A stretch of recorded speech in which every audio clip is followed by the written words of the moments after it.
J'aimerais dire quelque chose à quelqu'un qui a donné sa vie à Jésus-Christ et qui remarque dans sa vie une dualité. Une dualité entre le nouvel homme et l'ancien homme. Entre ce que tu étais et ce que tu es. Où tu sens ta vie passée combattre ta vie présente. C'est pas que tu n'es pas né de nouveau. Tu es né de nouveau, mais tu as maintenant la révélation que malgré ta conversion, le vieil homme est là. C'est une étape où tu es parfait, mais dans le temps. Parfait avec un diable qui rôde autour de toi. Parfait avec ta vie passée qui continue à te réclamer. Mais ce n'est pas parce que ta vie passée te réclame que tu n'as pas de nouvelle vie. Mais par la nouvelle vie, par le Saint-Esprit, tu dois crucifier l'ancienne nature afin de demeurer en Christ. C'est pourquoi la Bible dit que ceux qui sont en Christ ont crucifié la chair avec ses désirs. Et Jésus dit, si quelqu'un veut être mon disciple, qui renonce à lui-même, qu'il me suive et qui se charge de chaque jour de sa croix. Frères et sœurs, lorsque tu arrives à cette étape que j'ai mis en rouge, parce que rouge c'est le combat, noir c'est l'ignorance. Sache qu'il y a un combat, le combat de la foi, où tu dois te battre à ne plus regarder ta vie passée, mais fixer ton regard vers ton futur et considérer ta vie passée comme la boue, comme une perte, comme la boue, comme une perte, et avoir les yeux fixés sur Jésus qui est l'auteur et le consommateur de ta foi. Mais il y aura un combat. La Bible reconnaît, malgré que nous sommes sauvés, le diable continue à rôder autour de nous comme un lion rugissant. Et Jésus dit, le prince de ce monde vient, mais il n'y a rien de lui en moi. Il viendra, mais il ne doit pas trouver ta vie passée dans ta vie présente.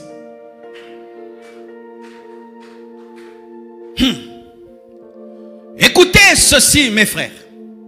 Le plus grand combat du chrétien n'est pas le diable. Le plus grand combat du chrétien, c'est son ancienne vie. Son ancienne vie. C'est que tu étais avant. C'est ça ton plus grand combat. Et si tu chasses le diable, tu bouillis les liens, tu calcines les liens, tu câlines les liens. Mais dans ta vie, il y a ton ancienne vie, les démons te vaincront. Parce que la nourriture du serpent, c'est la boue. Et la nourriture du diable, c'est le péché.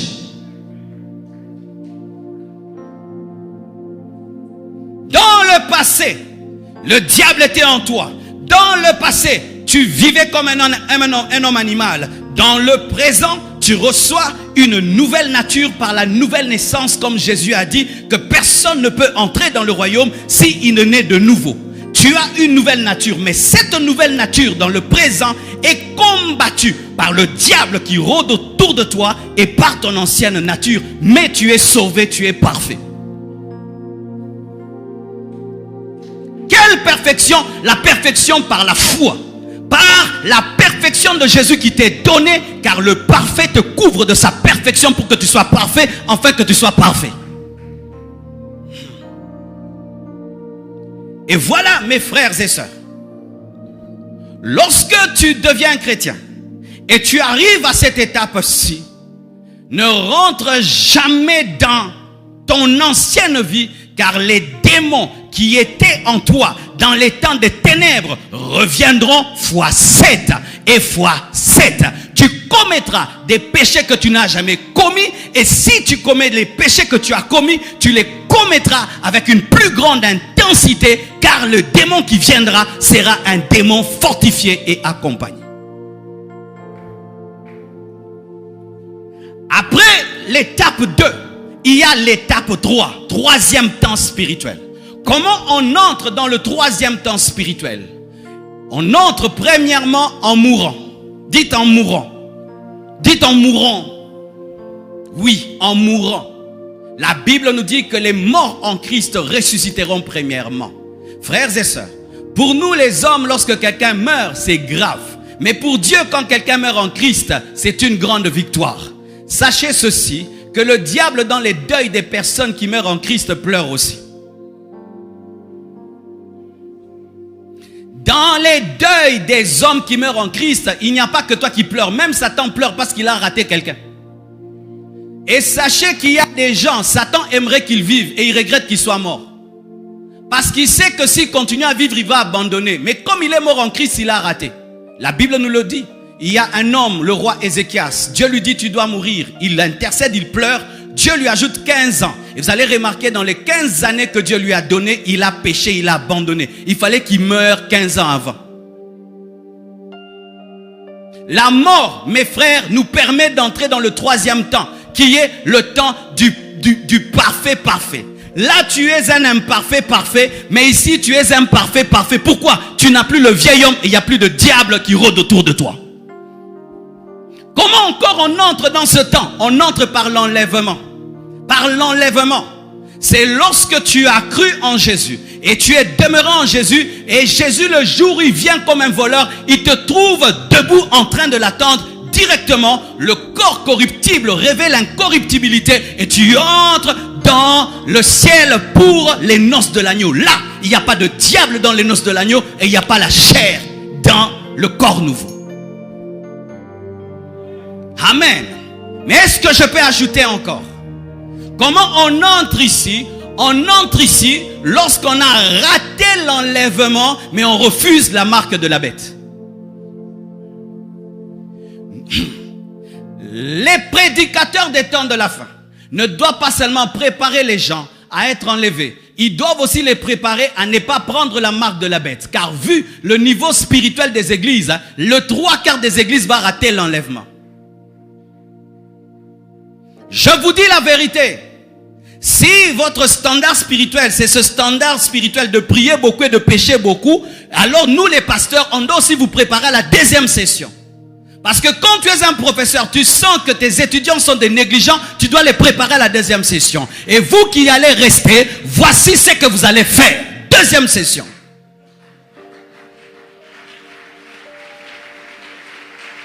Je suis très sérieux. Le Congo est rempli des églises. Pourquoi il y a la corruption? Le Congo est rempli de chrétiens. Pourquoi le pays ne va pas bien? Ce sont les mêmes chrétiens qui prient, qui volent, et qui volent, et qui volent, et qui volent, et qui prient en langue, et qui prient en langue, et qui volent, et qui volent, et qui prient en langue, et qui tombent, et qui se relèvent, et qui volent.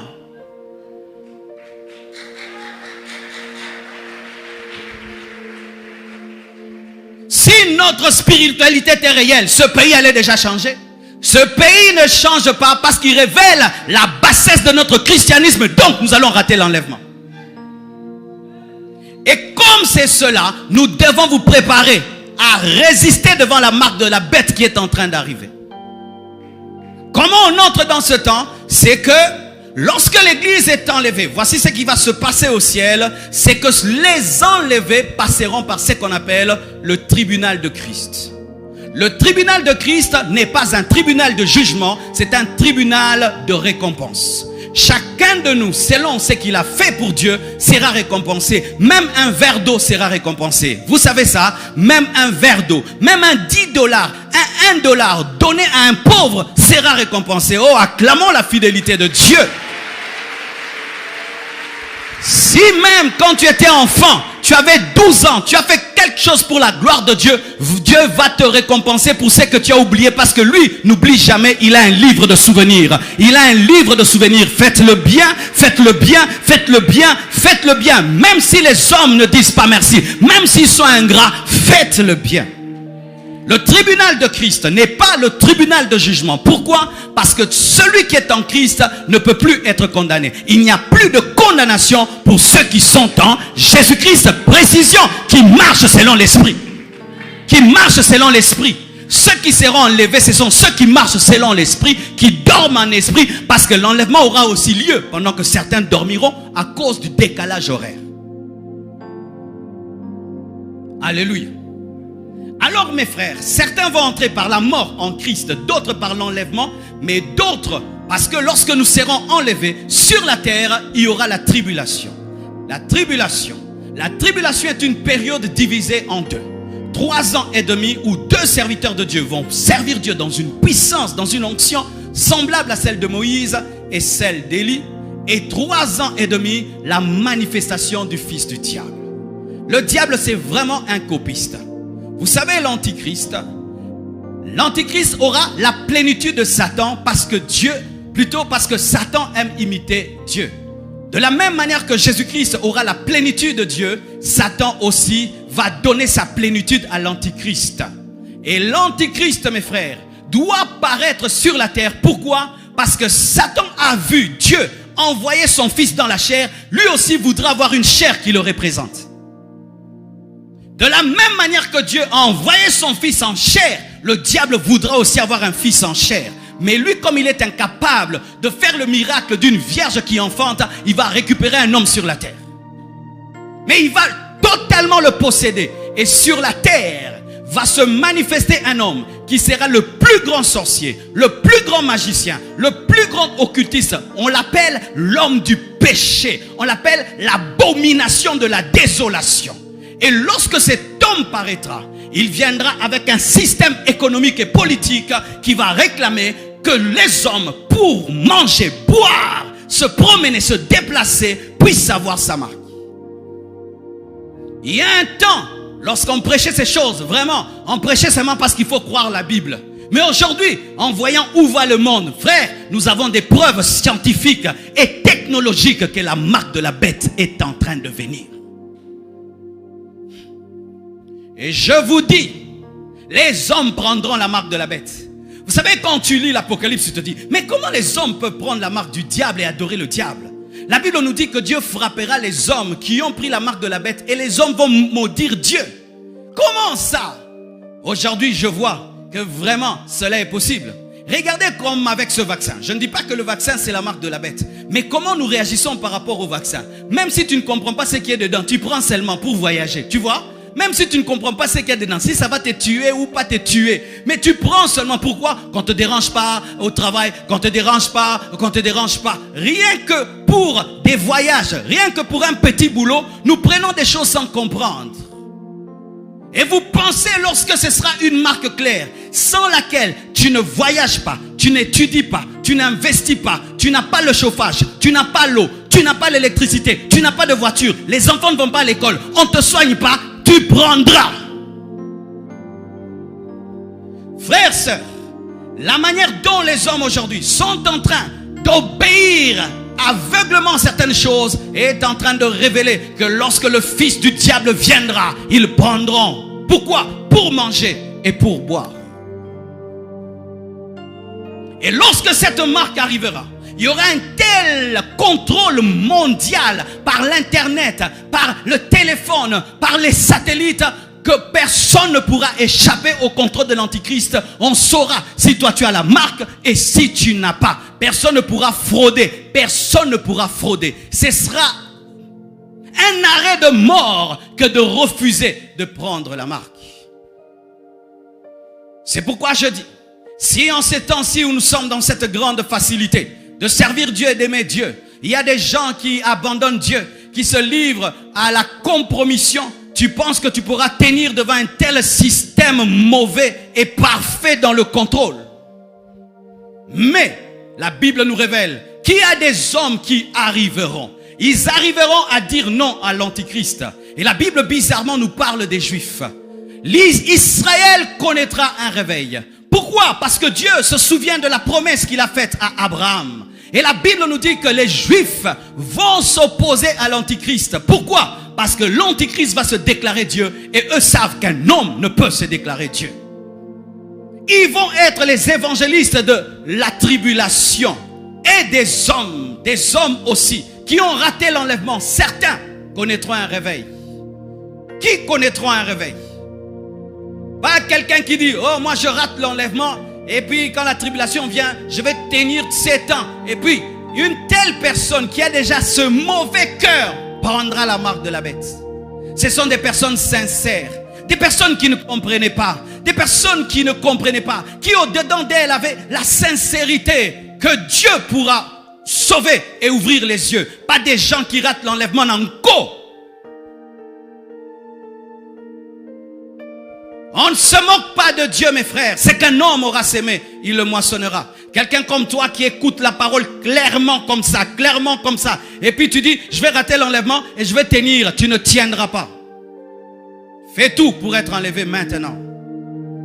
Et voici, mes frères, On y entre par la mort en Christ. On y entre par l'enlèvement. On y entre en tenant bon dans la tribulation jusqu'à ce qu'il y ait l'Armageddon. Parce que vous savez que la tribulation s'arrêtera par la bataille d'Armageddon, qui est la dernière guerre mondiale qui est en train de se préparer. C'est pourquoi cette guerre Palestine-Israël ne s'arrêtera jamais, parce que c'est au travers de cette guerre-là qu'il y aura une guerre qui touchera le monde entier. Le monde entier. Certains seront derrière Israël, d'autres derrière la Palestine, et puis l'ennemi de l'ennemi de l'ennemi est mon ennemi, et puis l'Antichrist se saisira de cela.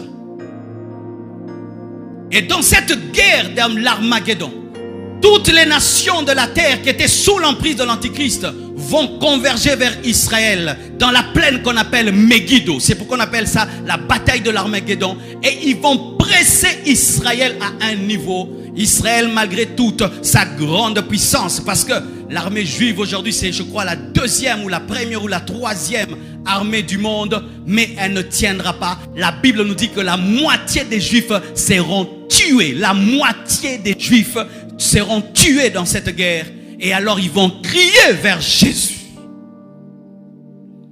Quand ils vont crier vers Jésus, Jésus reviendra avec qui? Avec ceux qui ont été enlevés. L'épouse reviendra avec le roi. Et nous reviendrons et nous entrerons dans le millénium. Qui encore entreront? Ceux qui ont résisté pendant 7 ans, ont refusé la marque de la bête, eux aussi entreront. Et encore qui? Ceux qui sont morts dans la tribulation, tués par l'Antichrist, ressusciteront et eux aussi entreront. Amen. Mais ce n'est pas encore la fin des temps. C'est 1000 ans, millénium, 1000 ans. Donc c'est le temps est encore là, mais c'est déjà le futur. Le futur, surtout pour les personnes qui ont été enlevées, qui sont mortes en Christ. C'est déjà le futur parce qu'elles ne connaîtront jamais la tentation du diable. Mais sachez ceci, lorsque plutôt les hommes entreront dans le millénium, le diable sera lié pendant 1000 ans pour qu'il ne puisse pas tenter. L'Antichrist et le faux prophète seront jetés dans le feu. Mais le diable sera lié pendant 1000 ans. Pourquoi? Parce qu'il ressortira encore.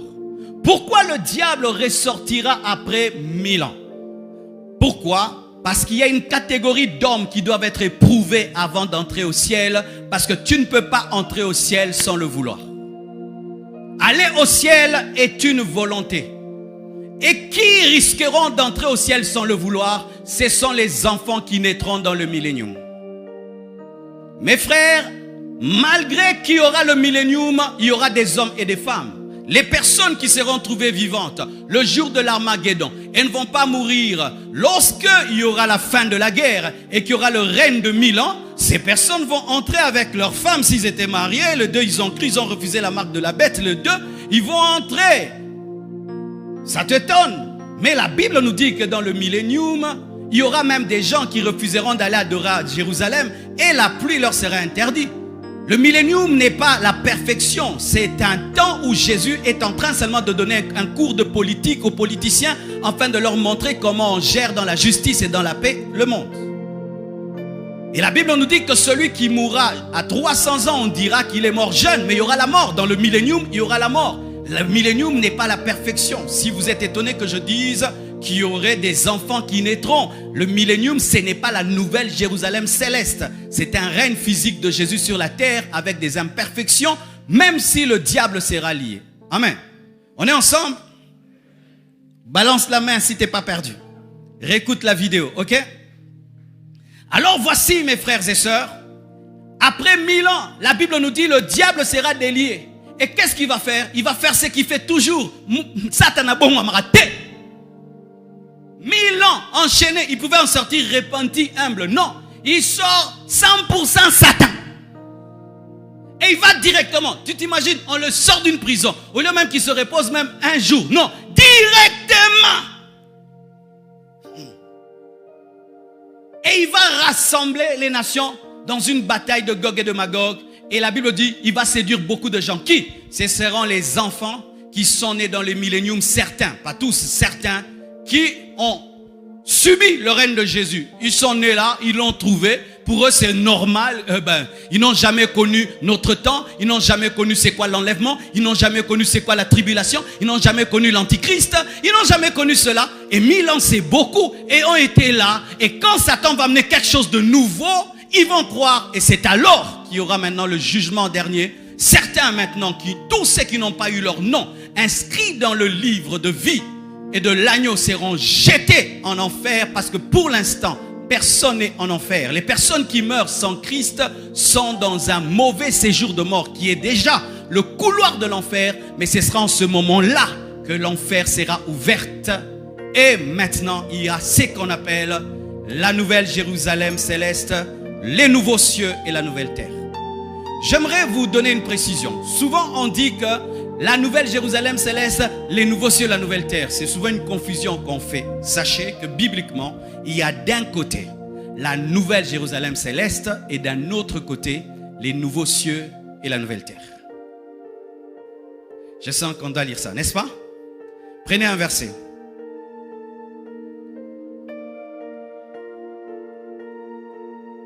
Apocalypse 21, 1 à 2. Vous y êtes? Apocalypse 21, 1 à 2. C'est bon? Lisons. La Bible dit ceci dans Apocalypse 21, 1 à 2. Écoutez. Puis, la Bible, il faut lire lentement. Puis je vis un nouveau ciel et une nouvelle terre. Car le premier ciel, la première terre avait disparu. Et la mer n'était plus. Ok? 2. Et je vis. Donc une deuxième chose qui n'est pas la première chose. Et je vis encore descendre du ciel d'auprès de Dieu la ville sainte, la nouvelle Jérusalem, préparée comme une épouse qui s'est parée pour son époux. Voici la vérité, c'est que à la fin des temps, cette terre, ces cieux, Dieu va enlever ce ciel, il va mettre un autre ciel. Dieu va enlever cette terre, il va mettre une autre terre. Il n'y aura pas de mer, il n'y aura plus de mer, il n'y aura plus de mer. Et maintenant, dans cette nouvelle terre et ces nouveaux cieux, il y a une ville qui viendra pour devenir la capitale de la nouvelle terre et de nouveaux cieux. La nouvelle Jérusalem céleste, c'est la capitale de la nouvelle terre et des nouveaux cieux.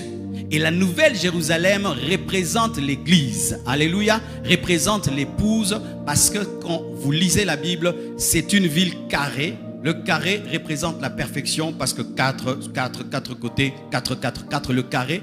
Et ça représente le lieu très saint qui représente le lieu de l'intimité. Et l'intimité, c'est l'épouse. Amen. Mais vous devez savoir que la nouvelle Jérusalem céleste, c'est la capitale de la nouvelle terre et de nouveaux cieux. Et sachez, quand on dit nouvelle terre, c'est une nouvelle terre. Il y aura la nouvelle terre et les nouveaux cieux. Donc, le ciel, c'est une autre planète. Vous êtes un peu choqués. Vous êtes un peu choqués. Le problème que nous avons, c'est que quand tu lis la Bible avec les yeux de la religion, tu ne vois rien.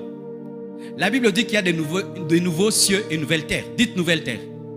Nous attendons une nouvelle terre. C'est ça, non? Nous attendons une nouvelle terre. C'est ça? Nous attendons des nouveaux cieux. Donc il y aura le ciel. Il y aura aussi la terre. Mais une nouvelle terre. Mais quand même la terre. Mais c'est ce que tu dis tous les jours. Vous savez pourquoi? Parce que la religion t'enseigne que nous allons flotter. Je suis allé au ciel, nous flottons. Non, ce sera une nouvelle terre. En soi, Dieu, lorsque Adam et Ève ont péché et que Satan a perverti le jardin, son souci a toujours été de recommencer et de ramener le jardin. Mais cette fois-ci, dans le nouveau jardin, il n'y aura plus le diable, alléluia, mais il y aura sa présence. Quand on parle, c'est pas qu'on sera des esprits. Non, non. Ce sera une vie, une vraie vie. Amen. Mais pas sur cette terre. Maintenant, les témoins de Jéhovah enseignent mal cet enseignement parce qu'ils disent c'est seulement ici. Non, ce ne sera pas ça. Tout ça va être détruit. Tout ça va partir. Dieu va faire autre chose. C'est ce qui est écrit. J'ai besoin de vous expliquer cela en quelques images pour que vous puissiez retenir. J'ai besoin de 4 frères qui vont m'aider à vous expliquer cela. Acclamons le Seigneur. Ils sont où? Les gens de Is? Non. Les professionnels. Is. Acclamons Is. Is, c'est un groupe humour, intelligence, sagesse. C'est un merveilleux groupe qui fait un grand ministère d'évangélisation. Acclamons ce groupe. Mon frère ici, 1. Soyez ici, 1. 2. 3. Et vous, soyez ici. Ok. On peut me donner mes matériaux didactiques? On est allé prendre. Alors, je présente ici, c'est ta vie passée. Ici, c'est ta vie présente. Ici, c'est ta vie future. Dans ta vie future, tu es un parfait, intemporel. Dans ta vie présente, tu es un parfait, imparfait dans le temps. Dans ta vie passée, tu es un homme animal. Alléluia. Et pourquoi je mets le frère derrière? Parce que dans ton présent, il y a une possibilité, soit de continuer, soit de régresser. Mais si vous remarquez derrière lui, je n'aimais personne parce qu'il n'y a aucune possibilité. Une fois que tu meurs en Christ, tu es sauvé, totalement sauvé. Alléluia. Est-ce que je peux te modifier? Modifions les frères. Je vais les changer en païen.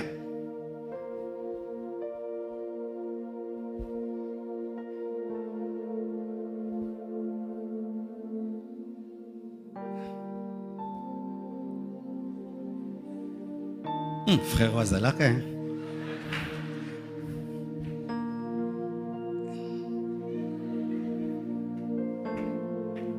Et il a beaucoup de charges, beaucoup d'ennemis, beaucoup de copines, trop de choses. Chalibor na poche.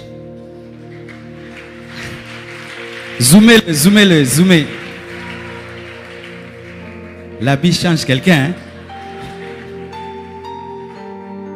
Et là, vous voyez, c'est un homme, imbu de lui, orgueilleux, impudique, féticheur. Il trimballe un lourd passé, des mauvaises choses dans son cœur, dans son âme, dans son esprit. Comme Paul, c'était un homme rempli de la loi, rempli de haine, rempli de colère, rempli d'une propre justice. Mais Dieu lui est apparu et l'a sauvé. Alléluia. Ça, c'est tes vraies lunettes. Ok, je te l'enlève. Et le frère, je lui ai donné des lunettes noires qui symbolisent les ténèbres. Je lui ai donné un chapeau qui symbolise une pensée sous contrôle du diable. Je lui ai donné une écharpe qui symbolise un homme qui est lié. Je lui ai donné un sac qui symbolise un homme qui a des fardeaux. Et lorsque cet homme se convertit, voici ce qui arrive. Il y a 2 sortes d'hommes dans le présent. Certains se convertissent et regardent leur passé. Et là maintenant, propose-lui tes lunettes.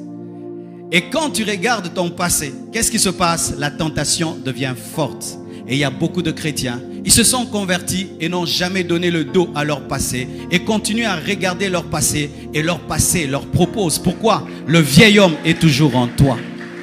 Et ainsi, quand tu deviens chrétien, tu commences à envier. Quand j'étais avant païen, j'étais bien, hein? Regarde comment j'étais swag. Mais là, regarde, je suis un coincé. Et quand tu regardes ton passé te donne des choses. Et vous voyez comment il commence à changer? C'est comme toi aussi, tu commences à changer. Tu parles comme le monde et tu parles en d'autres langues. Samedi, tu es en boîte. Dimanche, tu adores. Et lundi, tu pêches. Et mardi, tu te sanctifies. Pourquoi? Parce que au lieu de donner le dos à ton passé, tu as commencé à donner le dos à ton futur. Tu as commencé à regarder ton passé. La Bible nous dit, mes frères, que ceux qui sont en Christ ont crucifié la chair et ses désirs. C'est-à-dire, tu dois considérer comme morte ton ancienne vie et considérer que tu n'as plus une autre vie que le fait de te tourner vers Jésus-Christ et d'aller jusqu'au bout. Une vie chrétienne tournée vers le monde est inimitié contre Dieu, car il est écrit que l'amour du monde est inimitié contre Dieu.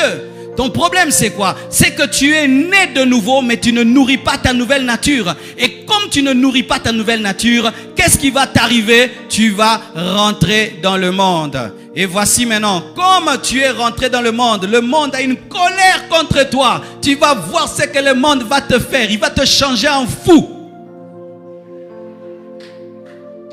C'est C'est ça quand tu vois quelqu'un hier qui était un pasteur, il devient un féticheur. Il était un serviteur de Dieu, il devient un magicien. Pourquoi? Il est devenu un fou.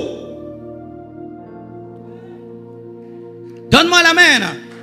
La Bible nous dit que lorsque les démons sortent d'un corps, ils vont dans les lieux arides et n'y trouvant pas de repos. Qu'est-ce qu'ils disent? Nous retournerons. Et ils retournent accompagnés. Là, maintenant, il a des démons accompagnés. Parce que lui, c'est lui en soi, selon l'image. Là, il avait un chapeau, là, il en a 3. C'est-à-dire vraiment, les démons, maintenant, la siège, il a des forteresses. Pourquoi? Pour qu'ils ne rentrent plus à Dieu. Mais si, au lieu de regarder sa vie passée, il donnait le dos. Dites donner le dos. Donner le dos. Tout ce qui était un gain pour moi, le sac, l'écharpe, les lunettes, le chapeau, je considère comme une perte pour l'excellence de la connaissance de Christ. Alléluia. Alléluia. Frère, essaye de nous tenter avec l'écharpe. Essaye. Nous voyons? Nous voyons? Frère, tu sais pourquoi tu ne sens pas les tentations? C'est parce que tu es concentré à autre chose. Tu sais pourquoi tu ne sens pas l'attirance du monde? Parce que tu es concentré à autre chose. Tu sais pourquoi le monde ne t'attire pas? Parce que tu regardes la nouvelle Jérusalem céleste. Dis-moi ce que tu regardes et je te dirai ce que tu sens. Dis-moi ce que tu regardes et je te révélerai ce que tu sentiras. Alléluia. Frères, sœurs, à côté de lui aussi, le diable est en train de rôder. Il rôde cherchant une porte d'entrée pour entrer. Et sa porte d'entrée consiste à ce que l'ancienne vie puisse entrer dans la nouvelle vie. Tant que l'ancienne vie n'entre pas dans ta nouvelle vie, tu ne rentreras pas là-bas. Et lorsqu'il persévère, il tient bon. Il tient bon, il meurt en Christ, où il y a l'enlèvement. Il entre maintenant dans sa vraie dimension. Alléluia. Il reçoit un corps glorieux. Il ressemble aux anges. Il devient éternel. Là, il n'y a pas un diable qui rôde et il n'y a pas une vieille nature. Je dis, là, il n'y a pas un diable qui rôde et il n'y a pas une vieille nature. Là, tu deviens un parfait.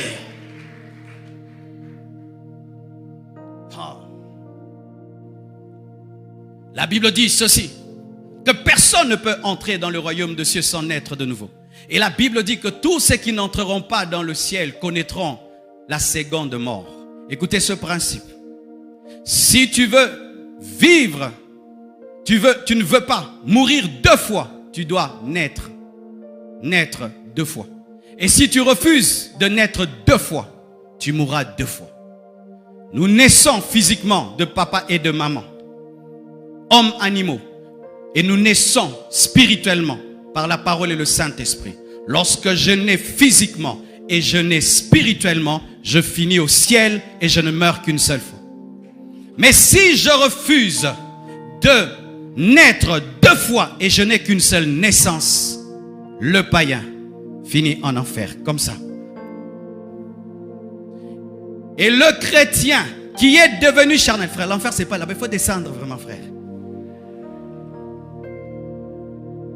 Et le frère qui lui était devenu chrétien mais n'a pas donné le dos à sa vie passée, lui aussi finit en enfer. Ami, montre-moi l'enfer si tu as une image. Alléluia. Regardez eux, ils finissent dans le feu. Ils finissent dans le feu. Est-ce que Dieu les a destinés au feu? Non, il avait prévu 3 étapes. Et pendant qu'ils finissent dans le feu, c'était leur propre décision. Ils sont venus aussi à l'église, ils ont écouté un prédicateur. Mais ils ont refusé. Ils ont préféré leur vie païenne. Et lui, il est venu à l'église, il a entendu, mais il a préféré retourner dans sa vie païenne. Une souffrance éternelle. Pas d'un jour, ni de 2 jours, mais de toute l'éternité. Frères, sœurs, dommage qu'aujourd'hui, les gens s'habituent à la parole et ne savent pas que c'est une grâce que d'écouter quelqu'un qui peut changer ta trajectoire. Changer ta trajectoire. Le païen finit dans le feu et le chrétien qui est retourné dans le monde finit également dans le feu. Un feu éternel pendant que les autres sont au ciel. Tu peux me mettre le ciel?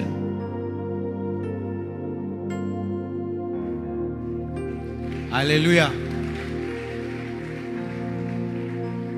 Tout dépend de toi.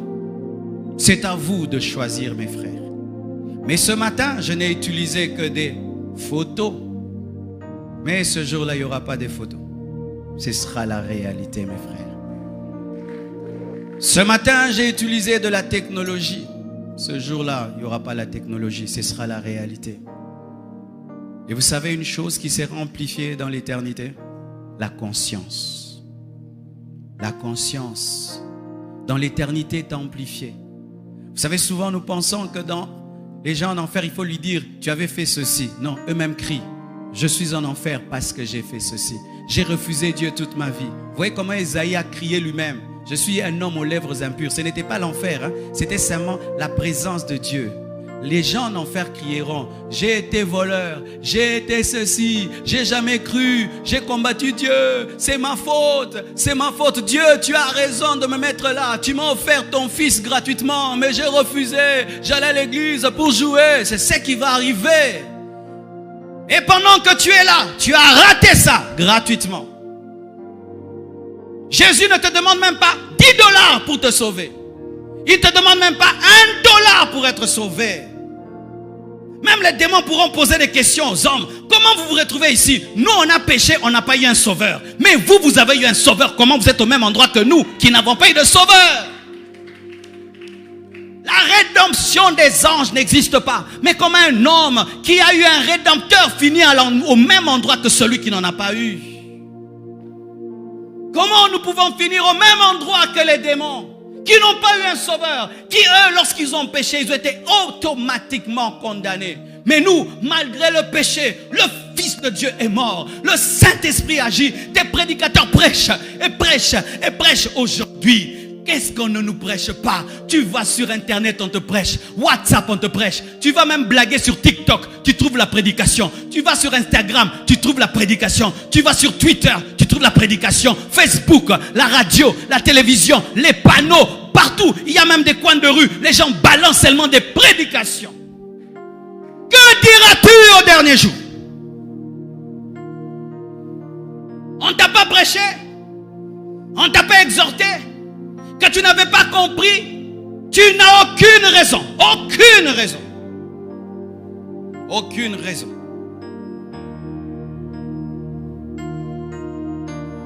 Plus la grâce est grande, plus le jugement est grand. Tu peux aller là-bas. Et tu peux aller ici. Tout dépend de ta foi et de ta volonté. Dieu ne te forcera pas à aller au ciel. Tu dois le vouloir. Celui qui veut être mon disciple doit me suivre. Suivre. Tu dois suivre volontairement, pas à pas, jusqu'à ce que tu vivras le plan parfait. Que Dieu vous bénisse abondamment. Merci beaucoup.